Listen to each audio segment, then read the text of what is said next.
Chapitre XII du fauteuil hanté.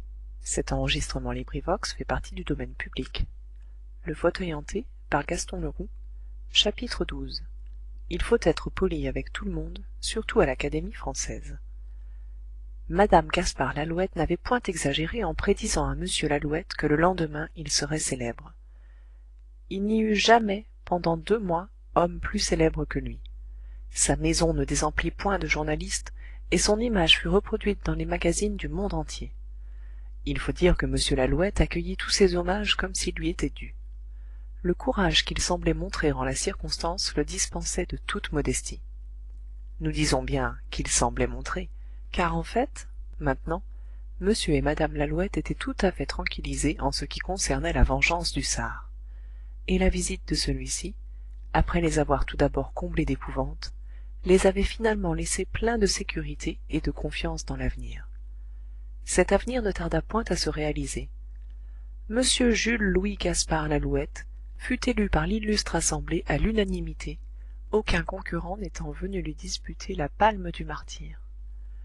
Pendant les quelques semaines qui suivirent, il ne se passa guère de jours sans que l'arrière-boutique du marchand de tableaux ne reçût la visite de m Hippolyte Patard.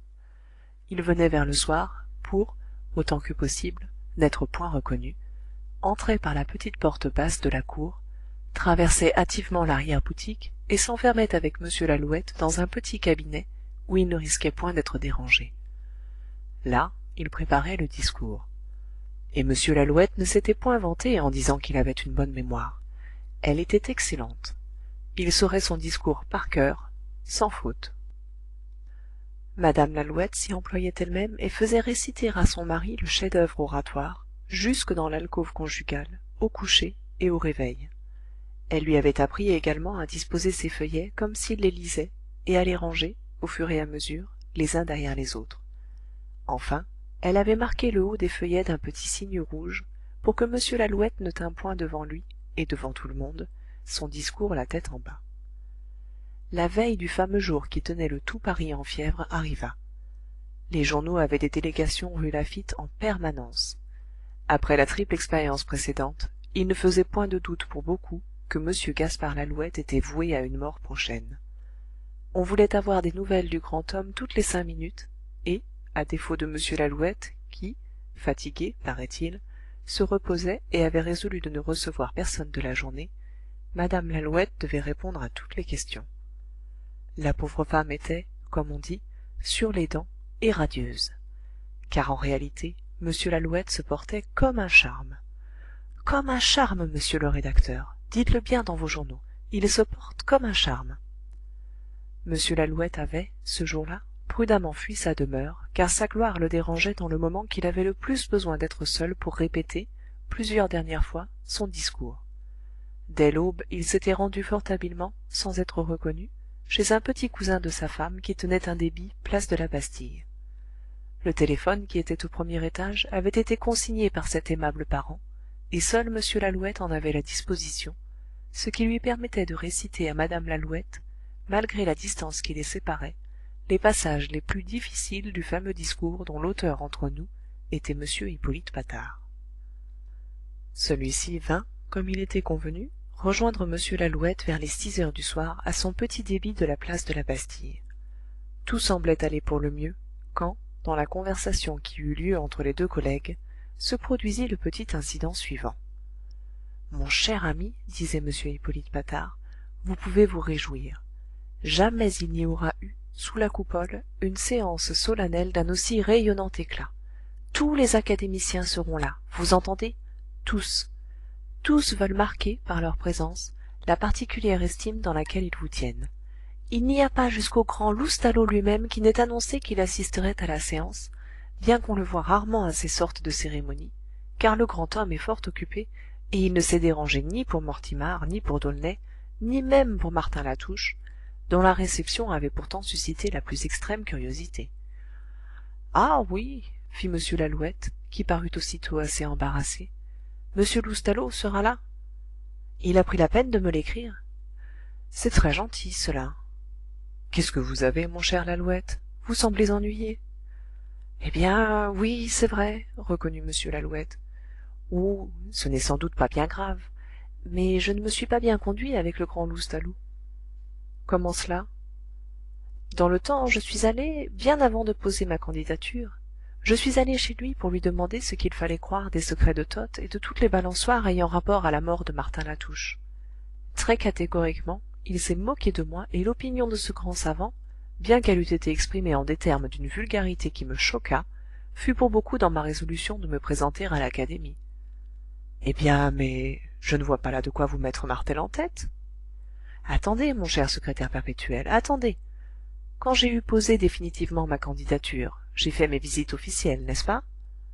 Bien entendu, c'est d'un usage auquel on ne saurait manquer sans faire preuve de la plus grande impolitesse. D'autant plus que l'Académie elle-même n'avait pas hésité à se déranger la première. J'ose à peine vous le rappeler, mon cher monsieur Lalouette. Oui, eh bien, cette grande impolitesse, je m'en suis rendu coupable vis-à-vis de l'homme qui avait en quelque sorte le plus de droit à ma reconnaissance. Je n'ai point fait de visite au grand Loustalot. Monsieur Hippolyte Patard bondit. Comment?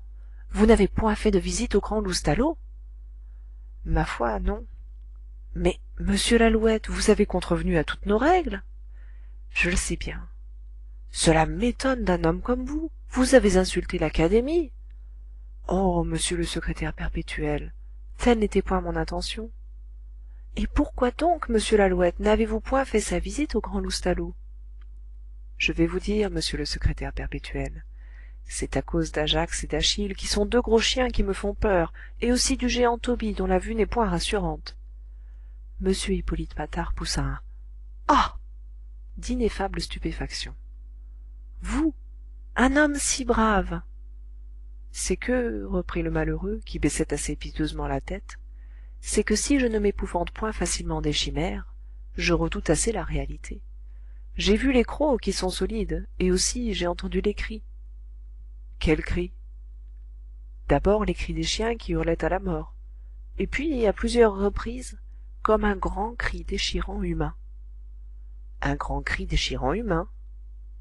Le savant m'a dit que ce devait être là le cri de quelque maraudeur qui se battait sur le bord de la Marne. Ma foi, il criait comme si on l'assassinait.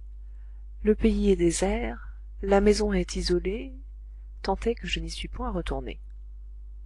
Monsieur Hippolyte Patard, pendant ces derniers mots, s'était assis à une table et consultait un indicateur. Alors, dit-il. Où ça? Mais chez le grand Loustalot. Nous avons un train dans 5 minutes.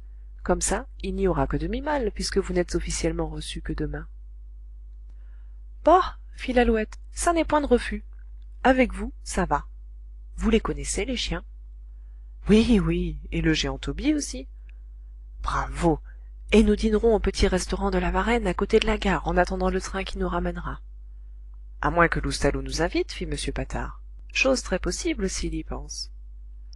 Ils s'apprêtèrent à descendre et à courir à la gare de Vincennes qui est toute proche. À ce moment, la sonnerie du téléphone retentit à côté d'eux.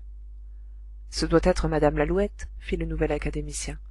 Je vais lui annoncer que nous allons dîner à la campagne.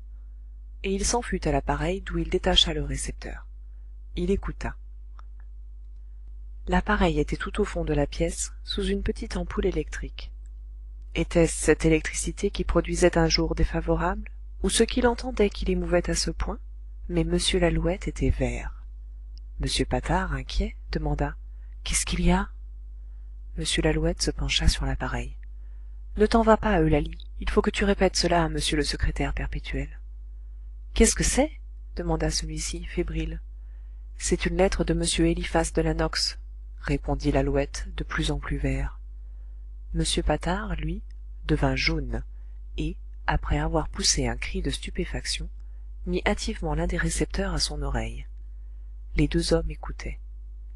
Ils écoutaient la voix de madame Lalouette, qui leur transmettait le texte d'une lettre qui venait d'arriver pour M. Lalouette. « Mon cher monsieur Lalouette, je suis heureux de votre succès, et je suis bien certain qu'avec un homme comme vous, il n'est pas à craindre que quelque fâcheuse émotion vienne interrompre le fil de votre discours. Comme vous le voyez par le timbre de cette lettre, je suis toujours à Leipzig, mais, depuis que je vous ai vu, j'ai eu la curiosité de me documenter sur cette étrange affaire de l'Académie. Et maintenant que j'ai réfléchi, j'en suis à me demander s'il est vraiment aussi naturel que cela que 3 académiciens meurent de suite avant de s'asseoir dans le fauteuil de monseigneur d'abbeville. Il y avait peut-être quelque part un intérêt réel à ce qu'ils disparussent? Et voilà ce que je me suis dit. Ça n'est pas, après tout, une raison parce que je ne suis pas un assassin, pour qu'il n'y ait plus d'assassins sur la terre. En tout cas, ces réflexions ne sauraient vous arrêter. Même s'il y a eu des raisons à la disparition de mm Mortimar, d'Aulnay et Latouche, il se peut très bien qu'il n'y en ait aucune pour faire disparaître m Gaspard Lalouette. Compliments et mes meilleurs souvenirs à madame Lalouette. Eliphas de Saint-Elme de Taillebourg de la Nox. Fin du chapitre.